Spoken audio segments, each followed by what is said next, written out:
It's live. We use them already. It's live. Live.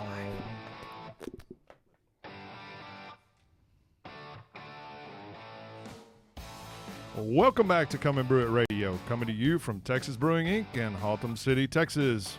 You can find us on the web at txbrewing.com and be sure to follow us on Facebook and share with your friends. In this episode, we're going to step off the usual beer path and have a conversation about kombucha. And luckily for us, we have some experts in the studio to talk about it. Tonight we have some of the crew from Holy Kombucha in Dallas, which just happens to include a voice you've heard before from our own Cedric Freeman. We also have a few interesting things to discuss in recent happenings, and we'll be hitting up a Leipzig Gose, a historical BJCP style that we've discussed in the past. But tonight we have some from the source and wanted to give it a little more focus. So pucker up, Buttercup, because it'll be a tart one. Before we get started, please be sure to check out our Patreon account to help support the show. Every little bit counts, and if you visit patreon.com/Come and Brew It Radio, we have a variety of options for you to help keep the show going, get involved, and improve it. Also, every live show will have a giveaway for all our patrons patrons at the end of each month. We'll be doing a monthly product giveaway for our $5, $10, and $20 patrons. And I think a new thing should be how to give a good tagline to Brandon. That should be a good end phrase to Brandon for every show. Something stupid to say. I love it. About half the time I won't even say it, but I decided to go with the flow. He's getting tonight. brave. You know, I'm just gonna get this out there right now. I don't know who it was, but it's okay. Who tarted? You didn't even wait till a good time to me. You just couldn't. No, I'm just getting it out of the way, man. And now that begs the question: who's retarded? All right, I'm Brandon. I'm Greg. I'm Stubby. Oh, I'm Cedric. And I'm Teresa. All right, off we go. We got Leo in the Oh back. yeah, we got Leo in the back. Talking to your mic. Get on that mic, Leo. I'll get to you, mate. Leo here. Yeah, that's better. All right, so we're shaking off the rust. We've been off for a little bit. We had some planning meetings and the holidays and all that kind of threw it into it. So bear with us as we kind of get back into the swing of things. But we got a lot of stuff to cover tonight. Some interesting recent happenings. Lots of recent happenings. Yeah, some good news about some new stuff coming up, and I think a really interesting topic tonight. Something I don't know a lot about at all. So I'm really interested to get into the kombucha thing and learn some more about that. We've had people ask us about it at the shop. And yeah, for sure. It's one of those things. It's like I've had it. I've seen some people do it at home. I definitely don't know that much about it. Yeah. Other than you keep a jellyfish in a jar or something. Pretty much. Right. I thought it was a Come on. You poke it with a stick. Yeah. You got to be nice to it. Come on. I thought it was a brain. I've seen a lot of people ask about it. I've been there. Abby Normal. Yeah, Abby Normal. Yeah. Anyway, so there's lots of new, I guess, recent happenings going on. I think our first thing was when we had our last meeting. Pretty much the bulk of our discussion revolved around us coming up with some new shows for y'all. Yeah, for sure. So we've got a lot of people that have wanted to be involved with the show lately, enough that we have some people that can split off and do some new shows. James Lalonde, who you know is our resident BJCP Grandmaster 2 judge that comes in for several of the shows and is always a really good guest with a lot of great information for us. He and I are going to be starting up a show called Final Gravity. And what we're going to be doing is taking 2, maybe 3 beers per show, and we're going to have the recipe in front of us, and we're going to break it down, the tasting and the recipe, and kind of give some advice on what we would do to change it, what we like about it, what we don't, and really get into that edge of it. It's going to be a little bit shorter show. It'll only be an hour, probably just be a couple of us, not so much jackassery as goes on this show. It's a little bit more I'm coming to get straightforward I'm information. Totally coming to I'm coming with the show. dad jokes, yeah. To derail it. I'm coming. The first PG show. Yeah, I think so. So keep your eyes out for that. We're going to probably start that in the next month here. We're going to do one a month, and then we've also got another show in the works. Well, first, you want to make sure and say this. It's coming up, and watch in the shop and online. We'll try to give some forms out for you guys to fill out. But we're going to be looking for beers. That's a very good point, Greg. You're right. Right now, we want to go ahead and start part. advertising that we need some beers to come in. They want to do maybe, what did you say, 3 or 4 beers in a show? Something like that? 2, maybe 3. Okay, 2, maybe 3. Yeah. So we're going to be looking for beers. You know, if you've got a recipe you're interested in improving, if you got something you think if you nailed it and you want some just critiques from qualified people, we're ready to get those beers in. If you have something you want to send in, we have not set up a Facebook page or anything for this yet, so I'm going to give out my personal email address. If you want to contact me, you have something that you want to send in, send it to Brandon the Rep, as in the sales rep, at gmail.com. Send me a note and just let me know what you've got and what you'd like to send. And messed up. Nah. What's your real personal email? Just come to Trust my me, house. That's not even my junk email address. That's my real email address that I do Junk real has things its with. own email address. Cool. Oh, Jesus. Sliding in that email.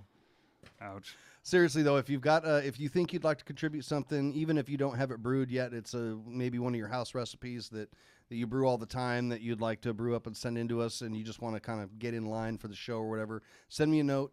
And we're going to need some people to send in beers. We'll work out getting them here, and we'd love to have you. So what about I even think things like the guys the other day that said, "Hey, I want to clone this beer. Give us some direction." Would you be okay with that too? Yeah, absolutely.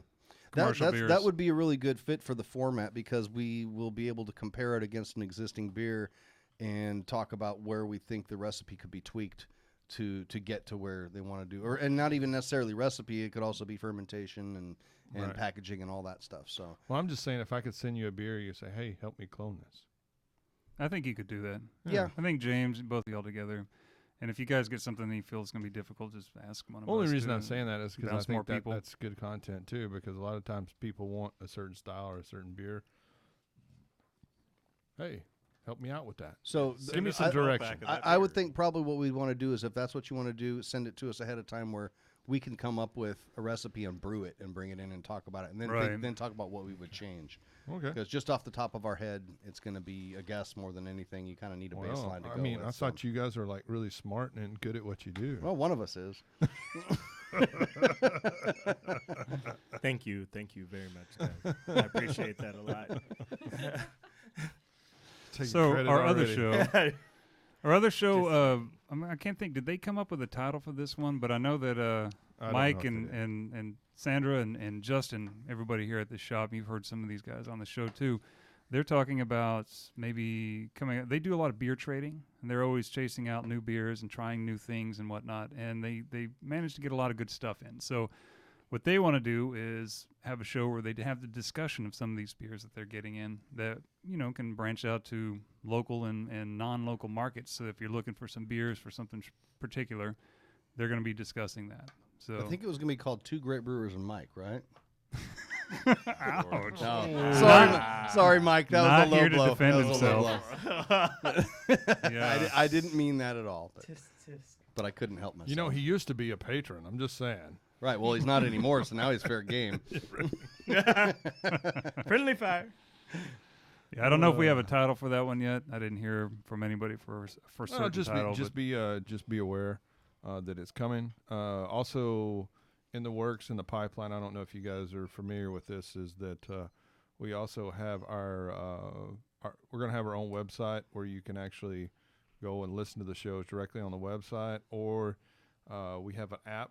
It's not been approved yet by Apple or Android, but we'll have that, and if you download that, we'll let you know when it gets closer. But when we go live, you'll be able to click on the app and watch us and listen to us live. So a little bit better way to because we're so different. God damn, what is so funny? You missed it. My nose, I got a booger or what? But anyway, All right. So on to politics. no, I'm not done yet. Oh, you're not done yet? Oh, No, I'm you just sound saying like- it's going to be really cool because you're going to get push notifications on your phone when you download our app. Oh, cool. So, Cool. you know, Yay. yeah, we'll be able to tell what patrons win and hey, we're live. You know, come watch a bunch of drunk dumbasses. It'll probably be a good place to post some of the like video content and that kind of thing Yeah, that we you've will. got Yeah, too. yeah, rather- we're gonna do that.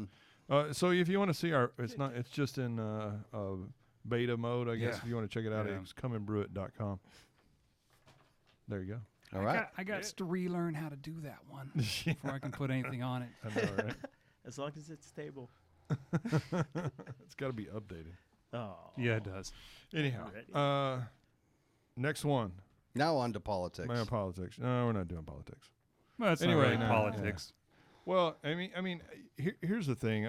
So the government shut down. I've seen a lot of guys going, "Oh, well, it's slowing our beer price down." Blah blah blah blah. And you know what I think?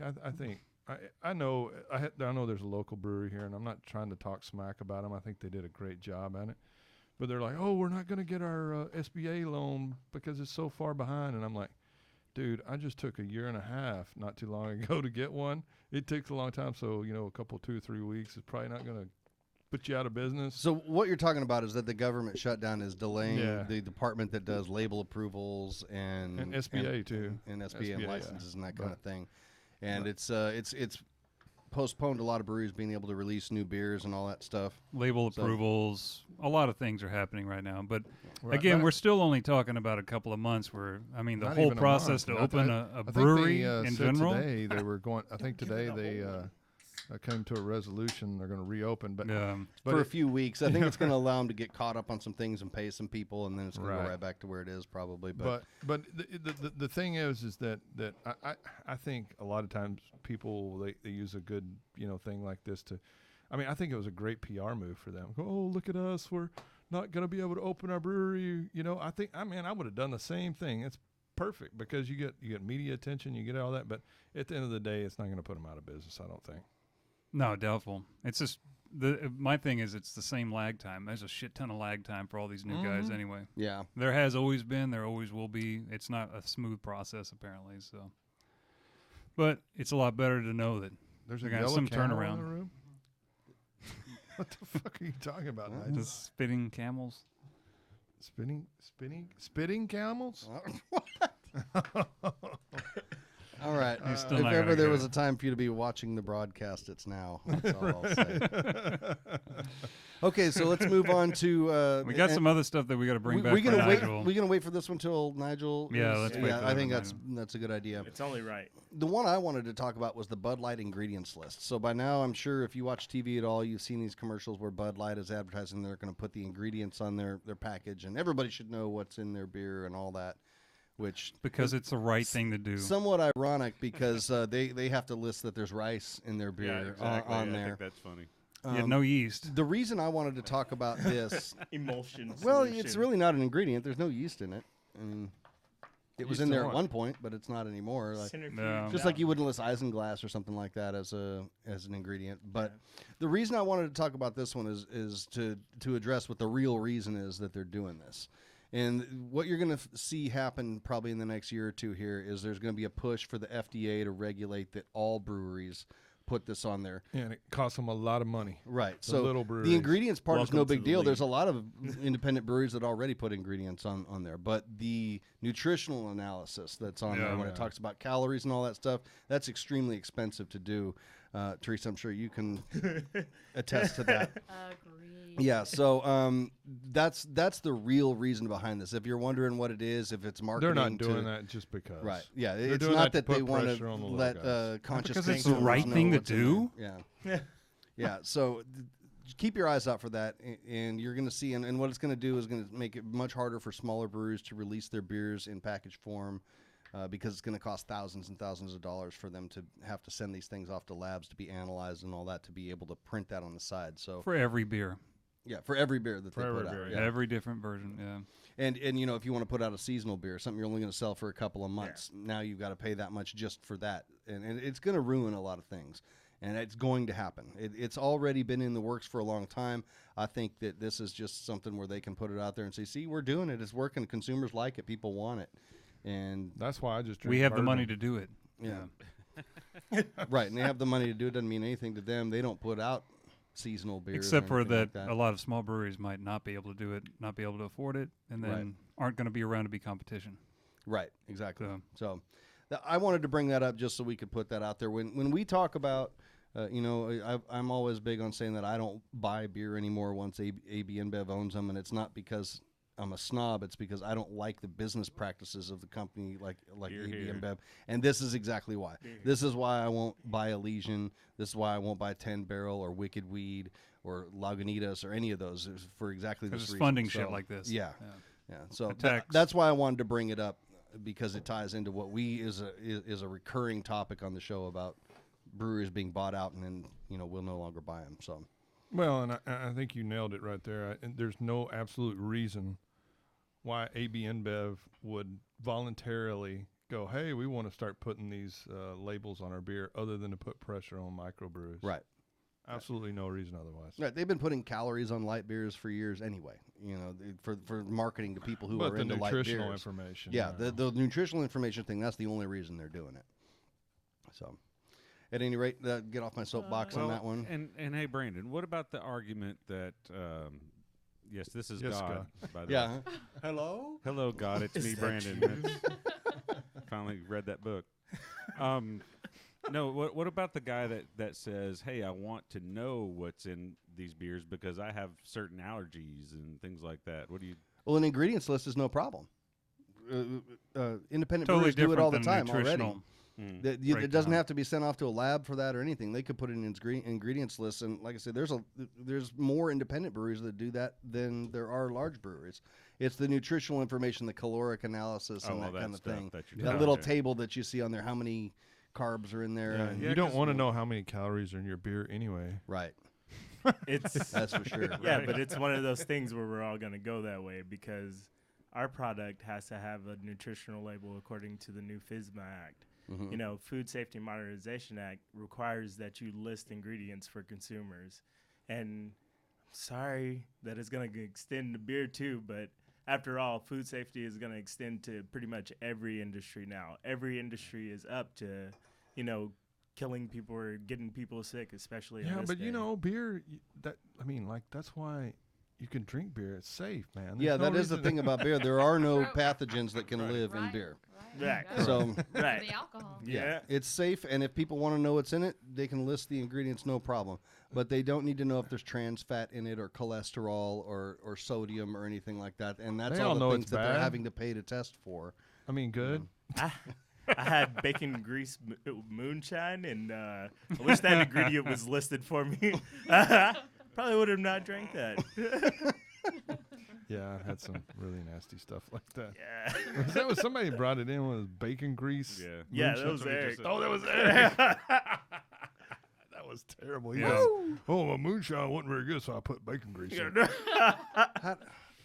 Bacon grease doesn't fix everything. Yeah. That's got to make it taste better. It did not fix that. It doesn't fix anything, really. Nothing. It did not fix that. It just tastes at like all. rancid, oxidized bacon fat. Ugh. I don't know why you done This is why we can't have nice things.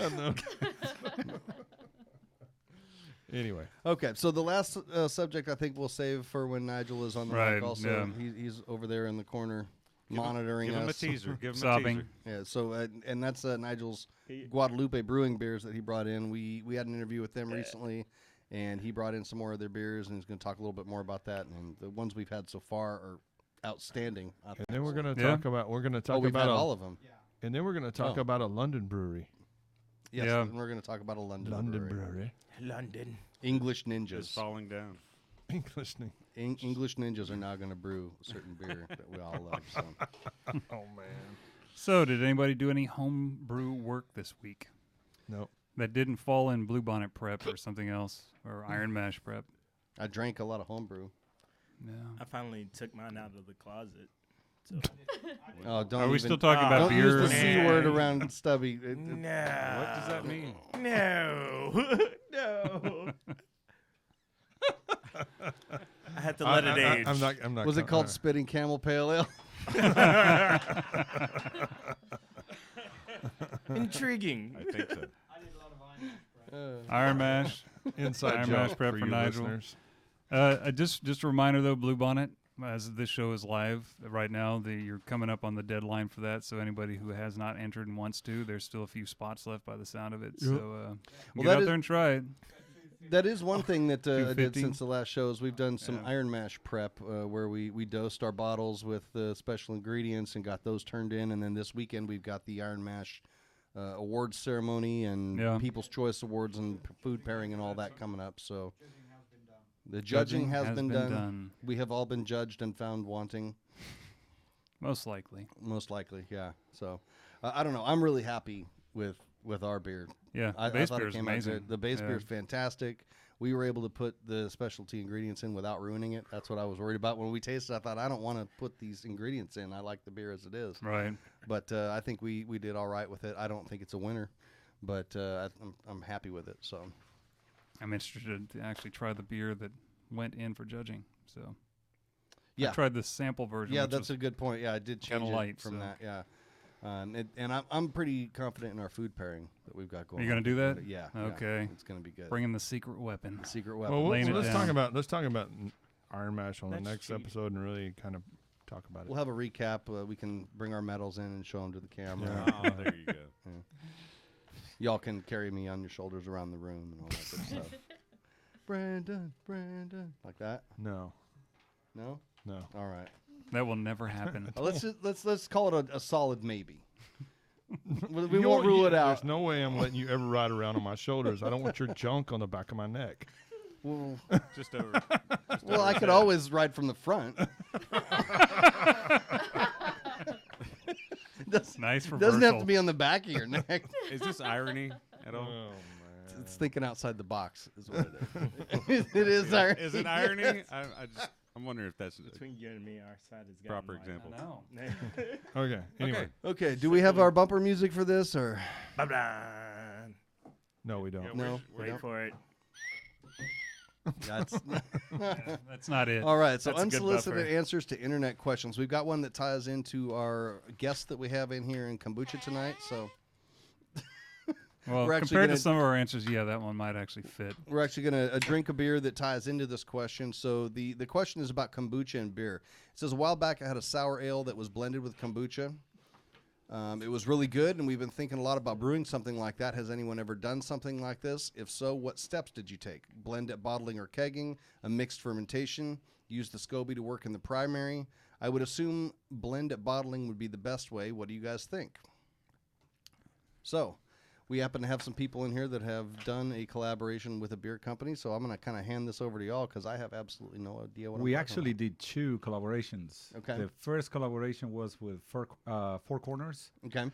Okay. We kegged the product and put it in all the bars and Whole Foods. It was actually very successful, and they were very excited about, maybe canning that product. But, like you guys know, bacteria is the enemy of beer. Mhm. So we always have to find a third location to kind of like do these kind of like butch Yeah, beer. they won't let it in the brewery, right? No, not at all. So we did a second collaboration recently with these guys right here, Martin House. Martin House, we had on the We show a do couple of not times. know much about what they did. We provided all the kombucha in totes. So I personally don't know what went into the making of the collaboration. Okay. We provided prickly pear kombucha, and But they- it was completely finished, ready to go kombucha when you provided it to them? correct. Yeah, okay. Yeah, yeah. It had to be blending. Yeah, there's blending, and I believe they also did some, conditioning, finishing steps, inside of their bright tank. Let it kind of sort of mix and just hang out together. If you They let will. it in their bright tank, huh? Yeah. So do y'all See this why not. this is an unfiltered product, right? This still This is, has yeah. live bacteria in it like yogurt would, right? Yes. Right. Yeah, okay. Right. Wow, I'm surprised that they would let that in a bright tank, personally. I know We that let they it took into ours. several steps. I mean, and again, I wasn't part of the process when they made it, but and they do sours, so they're kind of like go hand in hand. But it was a process of blending and something else. The one thing that we noticed with the prior collaboration is that when you leave the kombucha unpasteurized raw, like we do raw kombucha, we don't pasteurize, right? So after a while that you bottle, it will change the flavor profile. So beer breweries normally do something to it, which we don't know what it is. They may pasteurize Yeah, it they may pasteurize it. Maybe they, Possibly, yeah. and put it But in a kettle. they kind of like don't tell us because for us it's like that defeat the purpose. Right. But it's we noticed that before we taste the beer and in 2 weeks it was a completely different profile. It's actually better, but you don't know where it's gonna stop. So Yeah, that would be It's the really thing I would interesting. question about that is is what's going to happen with the sugar that's left in the beer, and then like what was the first style when you said Four Corners? What style of beer was it that it went into? This was probably just a sour golden. Yeah, Four Corners was their honey buzz. Okay. Local buzz, yeah. Local Okay. buzz, muscle. So there's probably still a lot of residual sugar left in that beer Oh, for yeah, sure. for And sure. you got to think, what's going to happen to that when everything keeps going? I don't know. You know? I thought that was a pretty dry beer personally when I've had it before, and So you know you think- the honey ferments out. Well, all the yeah, I'm way, just thinking and like to me, there's still there's going to be enough left in there that's probably there's Yeah, probably 12 something, gravity that- points. They're probably you know, using some honey malt with a lot of dextrins in it. So there's, I mean, Yeah, you're which, just using which any of the base of bacteria it. can break down all the dextrins. Yeah. you know, so Yeah. anything with dextrins, any of that's left, if it's not just broken down completely already, you know, like a very incredibly dry beer or something like even like the brewed IPA or, you know, whatever things that they're doing now to really break down all the dextrins to not leave much sugar behind, what would happen to that beer?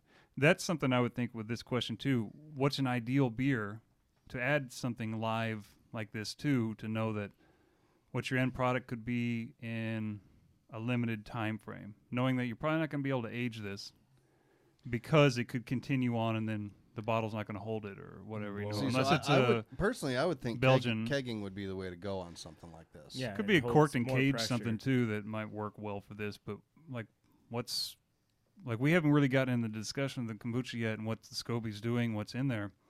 But like, what are we talking about, and how far could it go with something? You know, I mean, I'm thinking as far as it can go is at a certain point you start just getting kombucha vinegar, Correct. and that's the thing about kombucha is that it's not infinite where you can hold a mead for 6-7 years and it's just hitting that maturity. We're talking about what is it? The acetobacter takes over yeah at you're- some point. Right. Yeah. Yeah.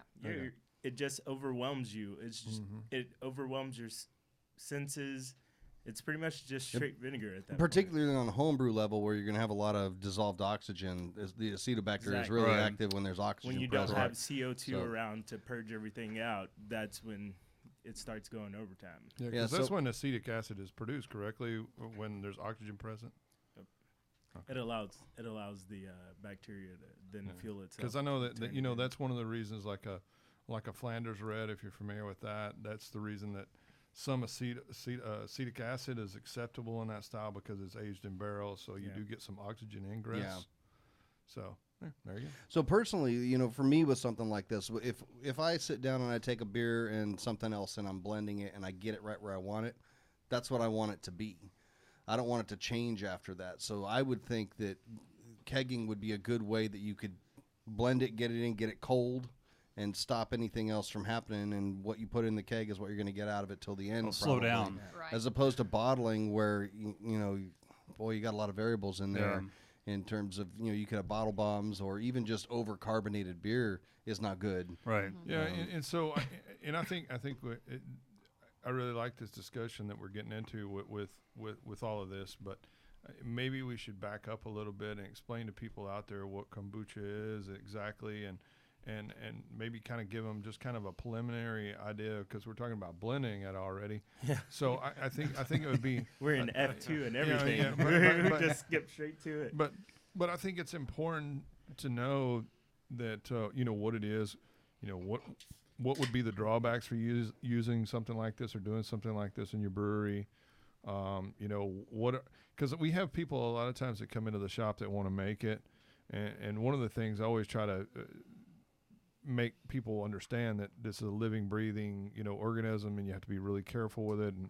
And people, I don't want people to get their eyes put out, you know, with shards of glass and that sort of thing. And I mean, I know not necessarily like lactobacillus produces CO2 or that nature, but you do have other stuff that can. So wild yeast and stuff of that nature. So you guys want to kind of explain what exactly please what do. is We'll go into kombucha? this.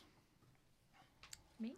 Or you? Yeah, no, we Sure. want I'll we find want out, you, Rick. Teresa. Do it together. Yeah. Sure. I guess I'll dive right in. Yeah. So, I mean, kombucha is truly a blend of both bacteria and yeast. You know, when I explain what kombucha is, I like to say that it's kind of a really great mixture between making an apple cider vinegar and a mixture of making beer.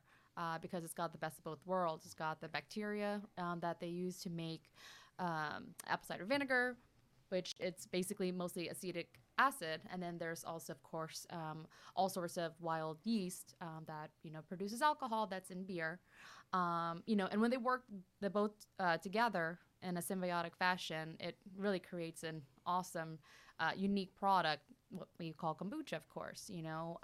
The alcohol produced from the yeast then gets consumed by the acetic acid bacteria and produces all the different acetic acids. So you get this really awesome combination of carbonation and some of the sourness. And so that's what kombucha is. And so, kombucha has really been taking the market a lot by storm because of its, refreshing sourness. The sour beers are really popular. A tartness. And kombucha is popular because people are seeking something a little bit more than just a typical soda, because they know it's not good for you, So that's what kombucha really is. Just a really great mosh posh of awesome bacteria, of course, so long as you don't pasteurize it. Really awesome for you. Are there pasteurized kombuchas out there? Is that something? There are. Okay. Yeah, there are. It's a lot There's easier. a lot. There are. I would think it would course, be a lot yeah. easier. Yeah. And Yeah. sadly, But our you're losing. category is still developing, so there is a lot of people that can do anything and call it kombucha. So you Right. have a lot of kombuchas out there. They're water and synthetic probiotics, and they can call it kombucha until one day, we hit some kind of regulation, and we're not gonna have more fake kombucha. Ingredients So label. what does a consumer want to look for in the packaging to know that it? Oh, well, that's the thing. Anybody can call it kombucha at this point, so you don't know. They don't need to state if it's pasteurized or not. Yeah, you'll find some kombuchas out there where, you find that there are components that, when kombucha goes, sweet tea undergoes fermentation, it produces all sorts of wonderful different types of acids and what have you. And so you'll find that there are some engineered products of, acetic acids and different types of acids that are thrown in there. So it has some of those sour notes in there. And then you'll find, additional probiotics that are added in there. For us, what we do is, first of all, for us to call probiotic on the front of our label, that's saying something really big. It kind of, sort of meanders a little bit of like, oh, does it have some functional attributes? And so, kombucha absolutely does by nature, the bacteria and the yeast that is required to make kombucha. And so, to ensure that our consumers are getting the best, foot forward, not only from kombucha, we also, add an awesome strains of bacteria in there called Bacillus coagulans, which really impacts your gut. So we have all kinds of great bacteria in there, from the Bacillus strain all the way down to gluconacetabacter bacteria as well, that produce those acetic acids. Let's take a step backwards real quick and kind of start at the beginning in terms of what is the product that you start with before you add in Tea, any right? of these bacteria and yeast and all that kind of thing. What Right. exactly are you working with to begin with kombucha? Yeah, and for the people like me out there, very simple. Kombucha is a natural occurring fermentation that has been around for over 3,000 years. Many different countries claim that they're the one that came up with it. You have Russia and China. It goes back, again, thousands of years. And literally is fermented tea. Different kombuchas use different teas, black, green. We even make a kombucha with yerba mate. So it essentially is fermented tea. You make tea and you add sugar, and then you add This the tastes like culture. ginger beer. And that gets the fermentation going. Now And you then got fruit it. juices and whatnot, I guess, as well, depending on what you're adding in. Depending on Right. what- With the- So when you're just basically brewing up a batch of tea, but do you use any other fermentables that you put in there? You put any sugars or anything else, or is it just the tea? Well, no, we have to, of course, add our sugar in there. Yeah, Okay. so we use cane sugar. Okay. Mm-hmm. So when we're talking about the fermentation on these, we're not talking about a traditional fermentation. The little bit of alcohol in there is very, very low, right? It is. Very. Yeah, it is low. Yeah. What kind of range are we looking at for We're We're- talking like 0.5%. 0.5%? Like Yeah. beer, all right. beer. Yeah. That's one of the misnomers that came out about kombucha for a while. There were when it started showing up at craft beer bars and at breweries and that kind of thing as an alternative to the beer that was there. A lot of people were thinking it was alcohol free, and you would see them buying it for their kids and that kind of thing. And that's something that you probably want to watch out for, right? When it's actually 0.5%, it's actually considered non-alcoholic. It's just technically considered a trace of alcohol. So it is, essentially non-alcoholic, which is, can be consumed by kids. Yeah, Think probably of it like near beer kimchi, probably have way more alcohol in near it. beer can have up to 1%. Basically, you would probably be finding that there's more caffeine. If a kid sat and drank 4 bottles of something, there's more caffeine in that kid than there is alcohol in that kid. So yeah. Right. Because it wouldn't affect the caffeine in the long run as far as fermentation and things. Yeah, caffeine does, contribute to the fermentation. So some of the caffeine does get consumed. Okay. So, all the caffeine that, when you brew the tea, some of it will be gone. Yeah, Okay. maybe about, 30, 40% is consumed Well, during the fermentation. I just learned a whole lot, but I just learned a lot more about Acetobacter. Yeah. Damn those bastards. Yeah. Stop They using drink all the lactose. alcohol, man. Start using sour malt. Yeah, so and I guess that's an important distinction to make too. Between when we talk fermentation, bacterial fermentation is different than a typical, like a Saccharomyces fermentation. You brought up kimchi. Kimchi being a bacterial fermentation is a totally different thing. Can you kind of talk about the distinction between the two? On a chemical level, it's not what we think of as fermentation when it comes to yeast and beer. Well, fermentation is essentially, a chemical reaction that gets undergone, right? So fermentation is just literally a transformation of a compound from what it was into what it is now. So like in beer, you got your yeast that, transform the sugar to alcohol. Now, the bacterial fermentation actually grabs that alcohol and transforms it into an acid. And so that's why you get that awesome sourness. So fermentation is just merely a transformation of an ingredient, essentially, is what's going on and here. I think a perfect example of that is when you leave your wine out and it turns to vinegar. Right. Exactly. There's not really any essential. I mean, there's not really much sugar left in a wine, especially a dry wine, but it can still turn to vinegar. So your Acetobacter gets in there and it turns it, the alcohol to acid, right? Right, absolutely. And then that's why kombucha is awesome, because when you let kombucha do its thing, it's really going to become non-alcoholic because it is consuming that alcohol that was produced by that yeast into. But we like alcohol here. Oh yeah. Yeah. And it sounds easy, but it takes a lot of work to make sure that it's non-alcoholic. There's a lot of work that goes into it. I know it. Yeah, my The alcohol is minimum, regardless of, depends what ingredients you use and how you brew, temperature, length of time. But, we are in the non-alcoholic business, so we got to make sure that it is, of course, no alcohol. Of course. We like alcohol too. Well, I know, guys. Leo, when you were coming up We when you were starting that, I know that was a big concern for you. Correct, yeah. Yeah. I bugged the crap out of you with all these questions. But you know what? Yeah. To be honest, I found all my answers from beer folks, from guys like you, from breweries around town.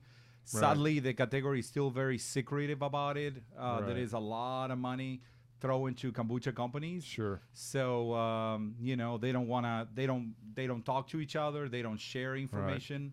There is a few of ourselves that we do, and we're very open about how we do it. Right. The rest of them, they don't allow people in their facilities and things like that.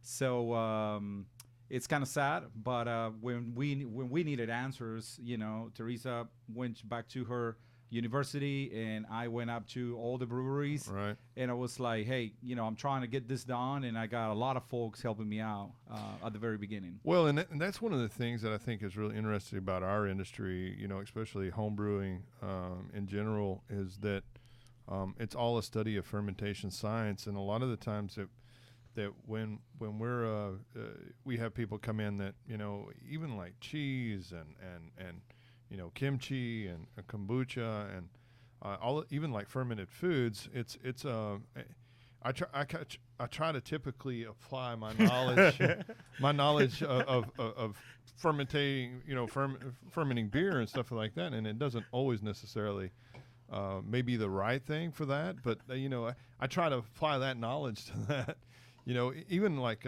sour beer brewing to kombucha. I mean, I'm familiar, with Acetobacter and Lactobacillus and Pediococcus and all of those different things are compounds in beer. But when it actually comes to maybe doing something like kombucha, I'm pretty lost. I don't know. So. Well, maybe we should let's get go on to the what- whole process. Yeah, what the heart of it is, we talked about what your base is. You're starting with tea and some sugar in there. But just like we always talk about with beer, what we're doing is just making a nice home for yeast to go do their job. You're working with a SCOBY, a symbiotic culture of bacteria and yeast. So can you talk a little bit about the SCOBY, what exactly is in there, what type of yeast, what type of bacteria? Maybe any differences between scobies, things like that, So. You Yeah, know? like SCOBY snacks. Yeah. So There like it was. There we there's go. this That's and a good one. Oh yeah, they actually have Actually, like there is Kobe snacks in there. yeah. Yeah. It's kind of crazy. Yep. crunchy. You actually can dry it and make it a little crunchy, little like almost like croutons, if you will. Some people eat them. Is this for real? Yeah, Oh, okay. absolutely. This is real. Oh, yeah. This is real. And people make Wow. even clothes or shoes out of scobies too. Because it's that Crazy. strong. It's Wow. that fibrous, Hippies. Screw him. We got Scoby. So actually, to answer your question in regards to what does a SCOBY comprise of? Funny. So Kombucha Brewers International, they actually had a university come and do a study of all the different hundreds of different kombucha companies' culture to see what does each kombucha company's culture really comprise of, and it really varies. Like all over the map, depending upon the region. Now, keep in mind though that there are some kombuchas that are made in different ways than the traditional ways. So then you'll see some of those kombuchas that are much more prominent in lactobacillus bacteria, which isn't really prominently natural in kombucha fermentation. Is usually the Gluconesidobacter, the acetic acid producing bacterias, and so. But it really is all over the map because, just remember that it's a wild fermentation. It's an open fermentation, unlike beer. Acetobacter So- is probably a lot faster than like a lactobacillus, right? Yeah, it Oh, is. yeah. It'll take over a lot faster. Oh yeah, Yeah. it can change fairly quickly if you don't keep an eye on it. And Well, I mean, just think about. I mean, Yeah. I make that wine reference. Just think Yeah. about it, a couple of days, man. That wine is vinegar. I mean, just So when a home brewer is going to make some kombucha at home and they're going to get a SCOBY, is there any way for them to know what to look out for or what to buy, or is it just kind of a trial and error thing? Or I got mine on Amazon. When you do home brewing, I it's did. so it's so much more resilient. It's so easy to make at home than doing commercial brewing because we you're just sell 'em doing here. half a gallon batch or so, So it's super easy. Like as long as it is a SCOBY, that seems pretty healthy, and healthy means that it is white, meaning there isn't much yeast to it. So when there's a lot of yeast in it, then therefore it's probably going to, be alcoholic and not really produce as much of the acids that you're looking for in kombucha.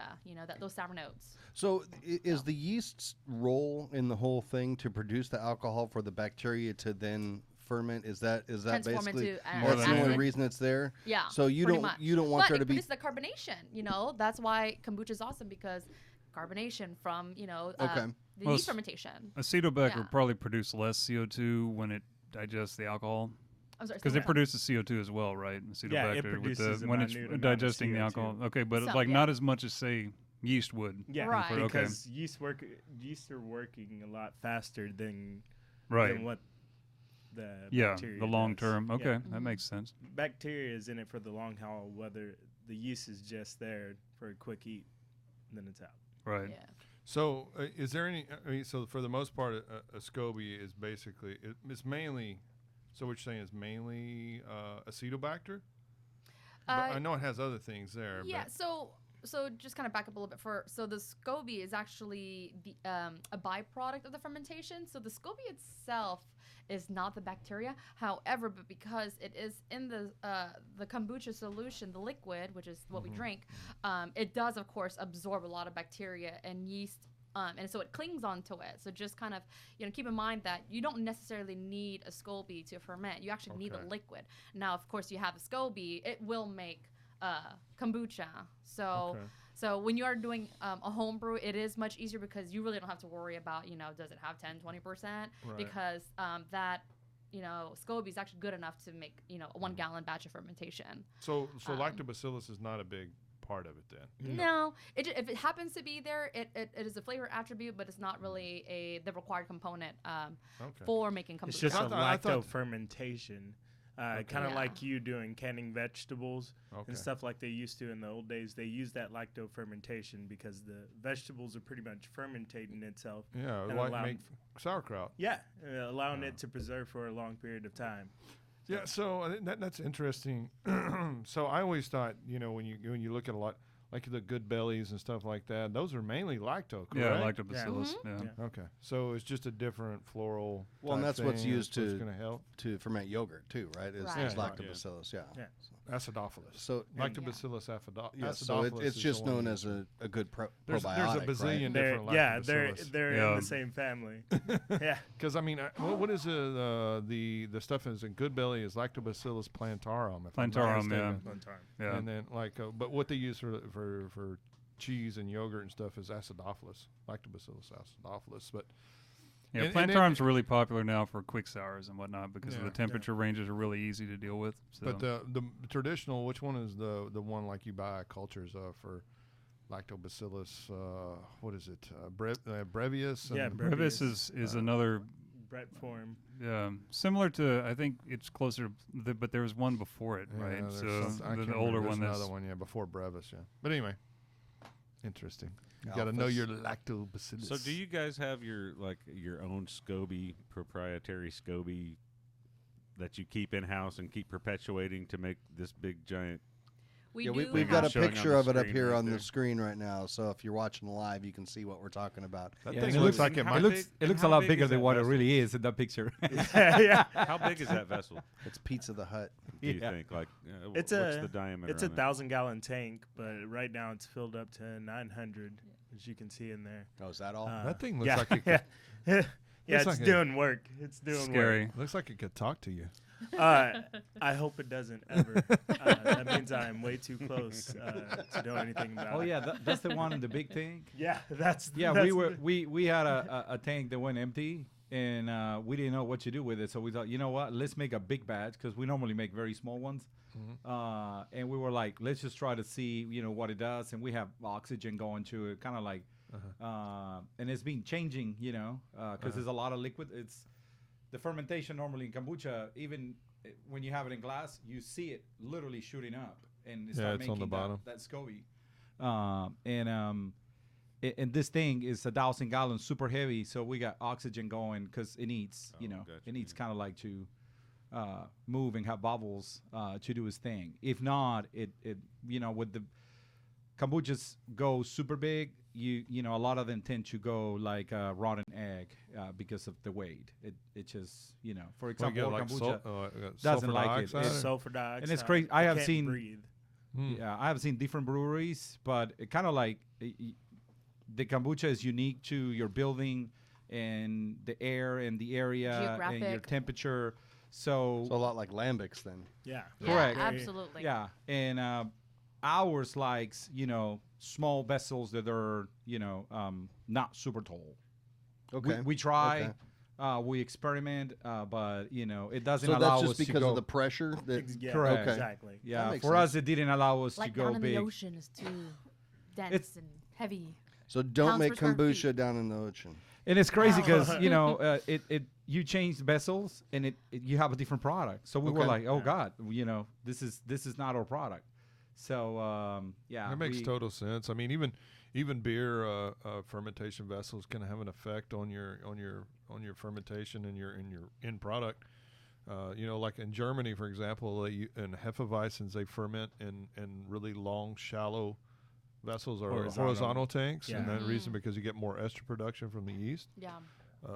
Whereas that's- it wasn't work as well as like in a normal like conical type fermenter. Yeah. And that's exactly what you need with kombucha as well, because you get more surface area, and that surface area provides more more time for it to work, and it's going throughout the whole thing. Whether in a vertical, you're putting a lot of pressure on that middle part, where it's not allowing the free movement of bacteria and the yeast. Yeah. And Makes that's sense. that's So one- is consistency a difficult issue for you, or is it even important? Is it something that you expect kombucha is just going to kind of taste a little bit different sometimes? Or Well, it took us like 4 years to get consistent.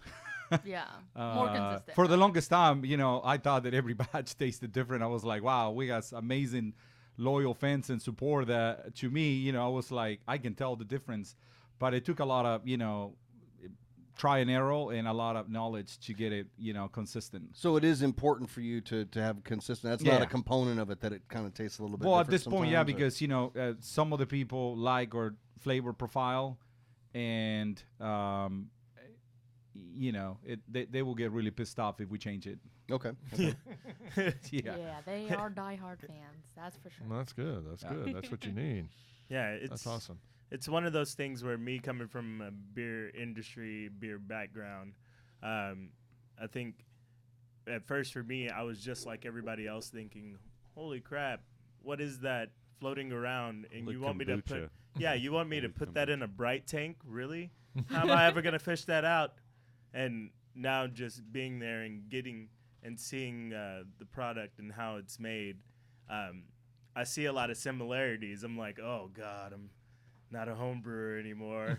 Well, you're working with a living Yeah. product that you've just got to figure out how to It can breed herd it in the right direction, yeah, right? it's- I mean, So, it's let me all ask about you this. moods and everything. Let me ask you this. So when you go to breweries now, are they going, Yeah. Oh, Bacteria Man. go away? They make you shower spray him. first. It's a lot better now because I mean sours are widely acceptable. Right. I mean, and for people looking to get away from Brett, and most of these sour breads that are invasive, you're talking about a living, breathing organism that can transform. And when you kill it, it dies. That's the thing. Yep. When you kill it, it dies. You caustic it, you sanitize it, it's gone. You're ready to start something new. It's not invasive like Brett. bread or any of those type of bugs. So And It's I've a heard bit that easier. more and more from brewers over the years that they're For not as Brett. scared to have this stuff in their building. They know that if they, their softer products, the rubber hoses and that kind of thing, they keep completely separate. And then the other stuff, they just have good sanitizing processes. And there's lots of breweries that are able to have both in the same building and do all right. Martin House is a perfect example. Not all their beers are, in fact, very few of their beers are sour, but they do sour in-house. So. Well, and they do a little bit different.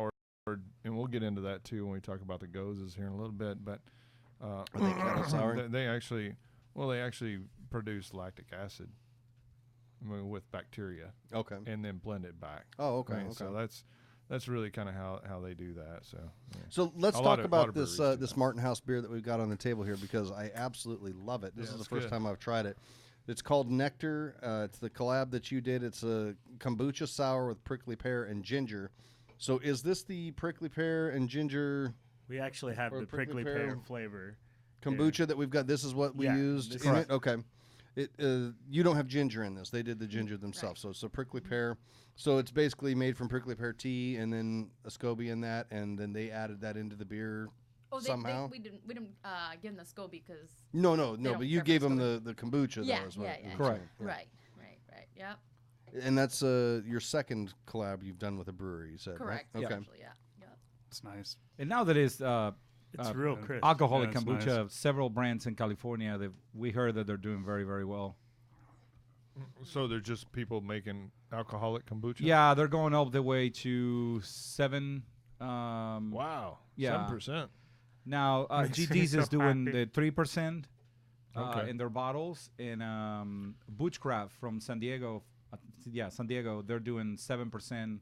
Boochcraft, And it's, I like that. it's I know. kombucha, alcoholic kombucha. I'm a Booch It's not brother. mixed with beer or anything. They just... I didn't get a chance to try it. I'm dying to try it, actually. So the prickly pear is one. Whenever we've had any prickly pear beers on here, I've always talked about it that I think it's I either love it or I hate it. I've had like meads and beers with prickly pear in it that I didn't like at all. I thought the flavor was too strong. I think it's a difficult ingredient to work with. How did you guys find working with prickly pear? Did it take a Because we lot of- use real prickly pear, cold press. So that's the difference. We Is love we use it. the actual fruit. Right. So was it difficult to work with? Did it take a while to dial it in and get the balance where you want it? I feel like it can be overpowering if you're not careful. Oh man, we love prickly pear. Yeah. So do you You know, actually go and So you had a harvest- very good prickly pear experience then. Yeah. Oh no, yeah. Yeah. We love- I Oh, used we to love actually peel it and get all the little prickly things on my fingers. It's I didn't see them, and we were buying some in a supermarket to do a little batch.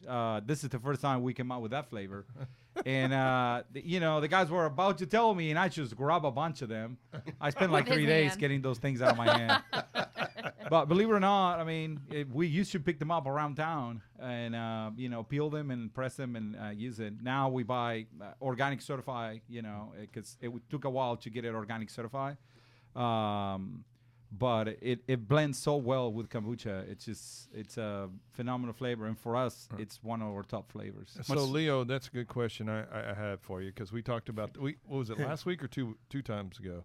We had somebody that had a Aaron Rodgers sent in his prickly pear prickly saison. pear. So why do you peel them? I'm curious. Why do you peel? I'm curious why you peel the pears. To get the kind of like the meat out of it. Okay.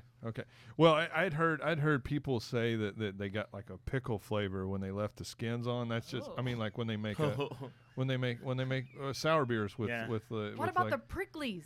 I don't know about the prickly pricklies. Yeah, you don't want the pricklies in there. I How guess. are you gonna get No. both of those? But I mean, Aaron just blended them all up with the skins on them and everything, and he Really? made that beer, and it was really good. He did? Yeah. I thought I I asked remember him him about- saying he had peeled No. it. Well, after my experience about grabbing them, not knowing, I actually didn't want that going people's throats. So I thought I'm gonna cut them Food and safety. take something out. Very Yeah, considerate. it's funny how the meat resembles watermelon. Yeah. It's Yeah. delicious. To me, I find them very similar to watermelon. Yeah. I like to call it a cross between watermelon and a kiwi. I think it's so similar to like a kiwi and a watermelon. I could Yeah. see that. Yeah. And yeah, so that for you makes guys sense. that are not familiar what a prickly pear is, it's the little red part that's on a prickly pear cactus. So, I mean, maybe Old Yeller. yeah, maybe some of the guys out there in other parts of the world and United States don't know what we're talking about, but it is a little fruit that's grown on a cactus. Not a lot of prickly pears up in Minnesota. Probably not. No. And like Missing Leo those. was saying, you'll remember if you grab one. Oh yeah. Yeah. You'll never forget if you grab No, one. Yeah. I had never have. Yeah, but you don't see the little things. It's crazy. I know. You know. They just look like little bitty hairs. Little bitty innocent, hairs, and they yeah. just get in there. It's like fiberglass. Yep. Yeah. Makes me uncomfortable talking about that. I can just picture that's exactly something I would do. you It's know. painful. It's just grab it. I swear it's really painful. It is. And then I'd do it 2 or 3, like this hurts, and I'd do it again. And then it's Man, just that like hurt again, and I'd do it again. the worst thing is Somebody it should do just- a video online right now to who can grab a prickly pear. That'd be a pretty funny video. You just started I'm gonna the tell new my kid to do challenge. that. And the worst thing about it is it's like anytime you brush against anything that makes those little needles move, it hurts like a bitch. You have to. That's how you have to find them. You have to just brush your hand every other way until you find it. Play with I think some silly everybody that putty. would take on that challenge died eating Tide Pods already. So If you survive, we have another one for you. So But, what's the base tea in this one? I noticed that we have different color variations and things. Are y'all all going from one base tea as far as the kombucha goes, or This is Yeah. all one base tea blend that we use, and then the different flavors just take off from these guys' idea. on is it a black flavoring. tea, a green tea? yeah, which Yeah. the Black black tea, green tea, Black and banks. greens, yeah. and so green? it's a, Okay, It's a mix. So Okay. it's Yeah. blend, because like this is so light. It kind of tastes I mean, like it's- watermelon in this one. Yeah, on the Yeah. prickly Me, pear, yeah. definitely. Yeah. You can get that watermelon out of there. It's crazy to me how different every prickly pear thing that I have tastes. I've never had two that tasted Yeah, the you same. can't really hone in on what Yeah. prickly pear is. It makes me wonder if they're kind of like grapes, though. I mean, and the fact that, Tewa may have Yeah, play a maybe, big, huh? big part in, Yeah. or how much. I mean, so a lot of the guys bring in Mustang grapes to try to make wine out of them, and they're super, super, super acidic. So, depending on the year, however, if we have a lot of rain, they're less acidic than if we have not very much rain. But I mean, these things are so acidic that I mean, they're literally they're They'll burn your burn your hands. Wow. Wow, really? Yeah, Yeah. man, and the birds will eat them and shit on your car and burns the paint on them. Oh. Wow. Yep. That's the whole circle of life right there. No, but Imagine the birds point of view in that. I know. He's like, man, that's not my fault. I ate the grapes. It's like after the sour beer episode. Pizza and Goses. or like when you ate that jalapeno the night before, it burns Yeah, twice. right. So. Or the habanero beer we mixed out there. Yeah, Ooh, that was rough. but Y'all are but wusses. anyhow, it's really interesting. So I wonder if that doesn't have some sort of effect on if how much rain they have and stuff like that. Yeah. As to what the I got to flavor think is. it does. Yeah. You're right, because there's some batches of our prickly pears where it's like maybe brighter than others, and some maybe more sweet than others. So I mean, more or less same difference. Yeah. So I wonder- Definitely, as you kind of introduce a new ingredient to the mass market, kind of like what happened to vanilla. Vanilla went from being just a side project to being in everything. Right. And so all of a sudden they had this high demand and they were like, oh, we can't keep up. You see vanilla beans disappear. This is how you save it, is by just trying to produce it as much as you can right now. Well, and I mean it's kind of the same thing as vanilla. I didn't really realize this until we saw that there was a shortage. It's really not cultivated. Yeah. It just grows out in the jungle and people go and pick it. Yep. So it was kind of a weird thing, and I didn't even It realize. must be a fantastic smelling jungle. Yeah, I didn't even realize Oh, that yeah. it actually Madagascar is out. grows. It actually grows on like an iris, like a flower. It's just like the male part of the flower. pistil So, yeah. or the stamen. But it's kind of weird. But well, it grows in Mexico too, not just Madagascar. But anyway, they said Ooh, that they stubby said with that the knowledge. yeah they said that they said however though that a lot of the gangs are going and taking or like trying to rule those areas because they can get all the. That's one of the reasons that Because it makes a lot of money. Yeah, because it Yeah. makes a lot of money. Are you kidding me? They already have all their slaves. 3 to work beans the for field. 12? 3 beans for 12. Tell me how much have you paid for them lately? Yeah. They're like That's about $24. Yeah, for well, one bean. didn't Yeah, no. didn't Madagascar lose like 80% of their harvest or something last year? I had heard that it was Madagascar lost a whole bunch, and that's why the prices maybe went way up. maybe Yeah. well, it's been that way for a couple of years now. That's what my friend in Madagascar told me. They're in My, constant my contact. vanilla hookup. Was that Pony Express? No, he's talking about I the didn't get it animated either. film. Anyway, no, that's really interesting. I think that's a neat concept. So, what would you? I mean, if you're a home brewer and you decide you want to do this, how would you suggest keeping this away from your other fermentation, or should you not worry about it? From your other fermentation, which fermentation? What do you mean? Like Like your a beer beer? fermentation, you don't want to get You just want you gonna keep it completely separate, or is this just something you kind of set on the Different counter room. at home? And I've seen more of that with people doing it at home in more or less a tea jar. Right, you know, right. and, Yep, exactly. one of the things I've always seen too is that people are always making 1 gallon batches of it. Is that because of what we're talking about, the fermenter geometry? People aren't making 5 gallon batches of kombucha at home generally. A lot of them are doing 1 gallon. Is it just because it's easier to produce in smaller batches like that, or? It It's makes faster Yeah. and it's easy, yeah. Okay. But a lot of people is very concerned, and now there is a lot more information. But at the beginning, it was a little scary because you have live bacteria, and you're gonna drink it. So I think a lot of people was doing smaller batches, but I have seen home brewers that they start small, but then they really jump to the 5 gallon jars. Huh. Is there? That's a good question though, Leo. Is there things that you should be concerned about with making kombucha? I mean, like bad bacteria that can make you sick. It had happened, it's just that kombucha is gonna be unique to your house and the temperature that you make it. So The water that you use. Well, I just see a lot of people talk about just making their own SCOBY and they just leave it out there and let it rip. And I just like, man, that seems kind of dangerous at some point. I mean, I can see if you bought a SCOBY and you put it in it seemed like that And you would just be put it in a little- sealed environment. Yeah. well, when you're home, you can check what's in your product if you don't kind of like send it to a lab. So Right. those are the big. Some people like myself, I didn't care. I It just just brew costs it. you $700 to test what's in it. So it'd be Yeah, $700 not bad. kombucha. But, you know, home brewer bad at all. definitely Why is not not? gonna want to do that.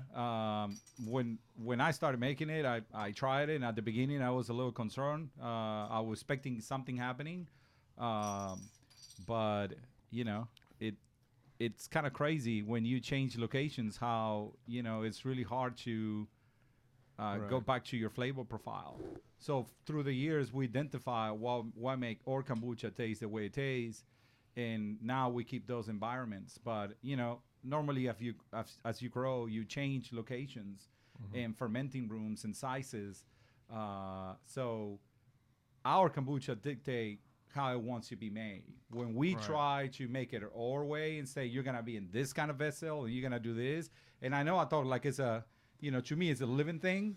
Right. So it said, no, dude, you fermenting me in this vessels and at this temperature. Because when we try to change it, it's just changed completely the taste profile. Yeah. So it was like a whole different product. So how long does it take, and how do you know when it's done? Well, we had all sorts of tests to see what is the flavor profile that we want to achieve. But normally, we leave our batches like a month. A month, okay. Yeah. And you just kind of taste it, and when it tastes what you want well, it to be, there is all it's sorts of done, things. You taste and you test, and a lot of different steps. Is there like pH tests that people Right. should We just happen do, to have or- the luxury to afford, the testing that it takes for it. And as we gather more data, it allows us to be better at refining it, when to pull it, and stuff like that. So you're looking for a sweet, tart kind of sweet spot in the middle, something that appeases to the masses, that's not too acidic, so when they taste it, they don't get that hint of vinegar, but they still get that raw. And since, ours is raw, you really get everything from it. We're not taking anything out of it. Mm-hmm. All we're doing is pretty much presenting it and then putting a flavor with it. Mm-hmm. So Right.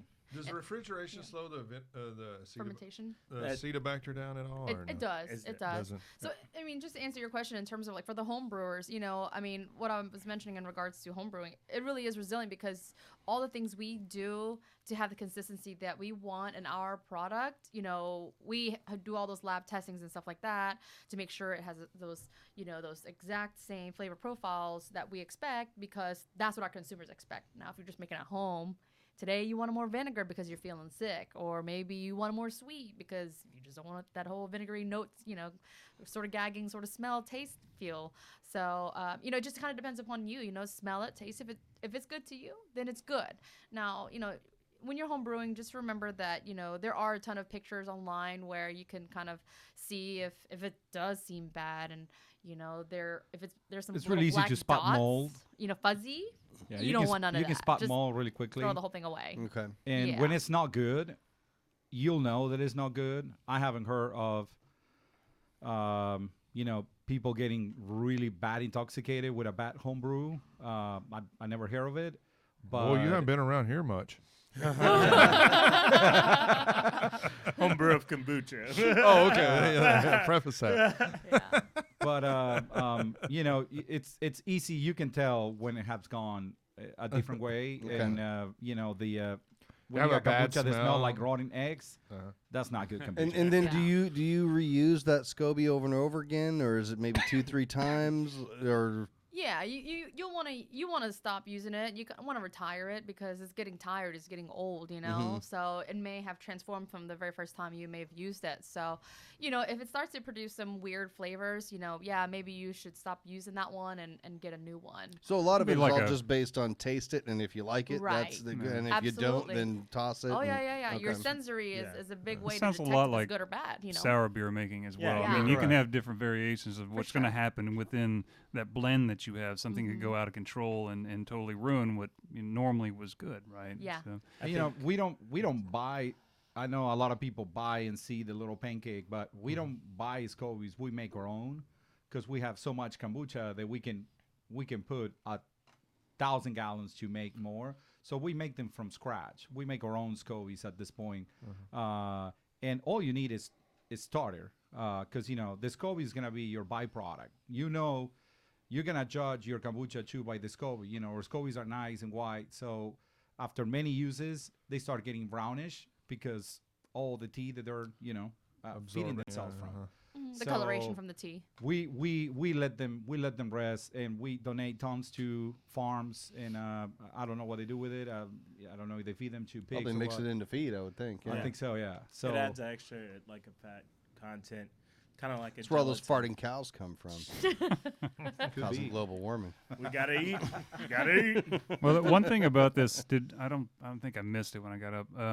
But is the overall concept of why would be homebrewing kombucha in the first place, like the health benefits, a lot of things like that, and in the general concept, like a lot of things, like a listing of, like why are we really taking this in? You know, what's our interest in a lot of ways, other than this is just Delicious. an interesting flavor. I mean, with beer, yeah, it's an interesting flavor, but it also comes with all the alcohol that helps a little Yeah. bit with that. So Kombucha is, day to day. like in especially a live version, like there's a reason why you would not want to pasteurize this, and that's something I don't think we really explained well, yet, so it's something to think about. I'm just gonna go from my end because I'm coming from the kind of the beer side of things.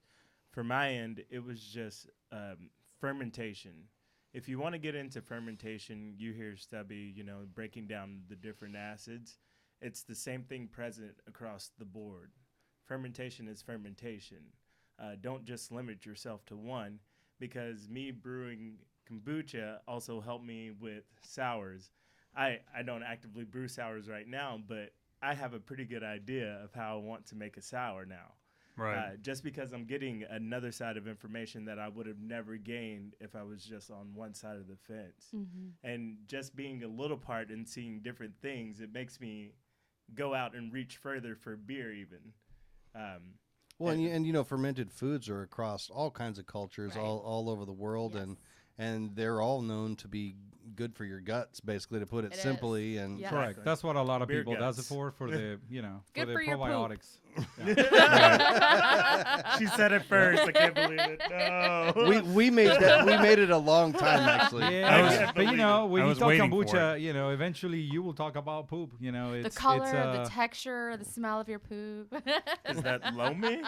Oh, where's Stubby? man. Where is he? He missed out. He's missing everything today. He was waiting for it to get to that part too. I know it. Yeah.